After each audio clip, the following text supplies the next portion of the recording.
Hey everyone, welcome back. I'm Rachel, your coach with New Leaf Wellness and Nutrition, and I am so happy to be with you today.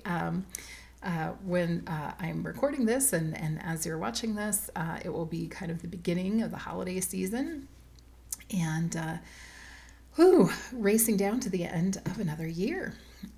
So when we come into the holidays, for those of you who are in the U.S., you might have just recently sat around the Thanksgiving table with your family and gone around and talked about what you're thankful for.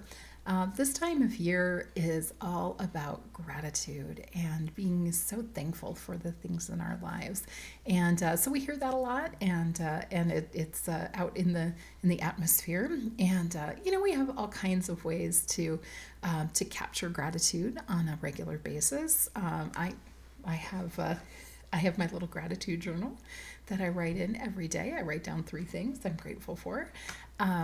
Maybe you have a prayer practice where you count your blessings. Maybe you have a practice of sitting down once a month and texting someone you love just how grateful you are for them.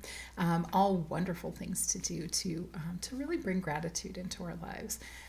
And you know, Gratitude is surprisingly well researched for something that doesn't have a lobby behind it, and so it's interesting to see the correlations between our emotional and mental and physical health when we hold gratitude.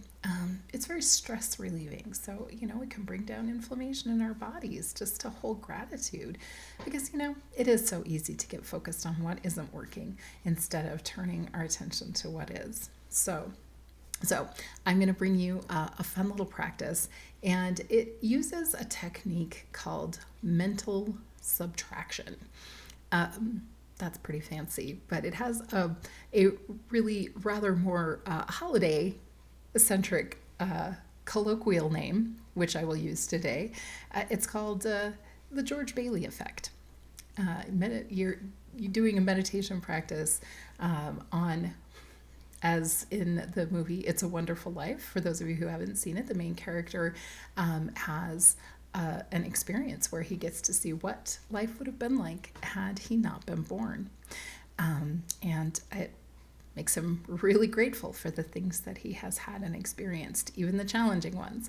So that's the practice. You can do this as a reflective time. You can do this as a journaling practice if you like to write. But really, sit down and think, what would life have been like if I hadn't met my spouse? If I hadn't adopted my dog?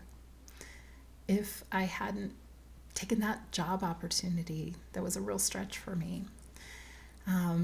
Pick something that pick something at random, or pick something that's maybe stressing you out right now. Maybe that job that you picked is really, really stressful. Maybe it's like end of the year crunch and it's really a hard time. So take a minute and think, what would my life have been like if I hadn't had that opportunity? And maybe right now that sounds really good, but think about the things that you would have missed out on: the colleagues, the opportunities, the chance to further your career.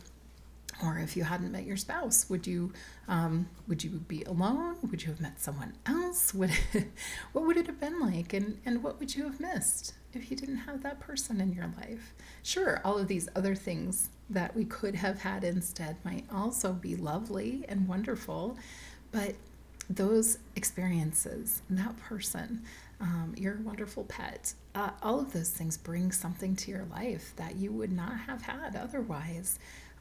Maybe you wouldn't have learned a certain thing. Maybe you would not have experienced the deep love that you have. Whatever it is, just take some time and think, what would I have missed out on if I hadn't had this beautiful gift in my life? That's maybe challenging right now, but what would I have missed out on? It's just a fun way to think about how the things in our lives, even the challenging ones, are things that bring goodness into our lives. What good things have come into your life as a result of that? So that's a fun little practice if you want to take some time to do that one. And, why not have a fun little thing to do that's a little bit different than the usual?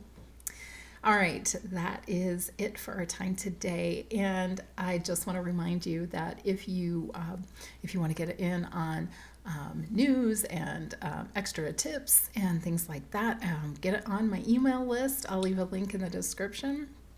And make sure you hit the subscribe button if you want to know when new videos come out. And as always, you can come and find me on social media. It's at New Leaf Wellness and Nutrition, and that's the website as well.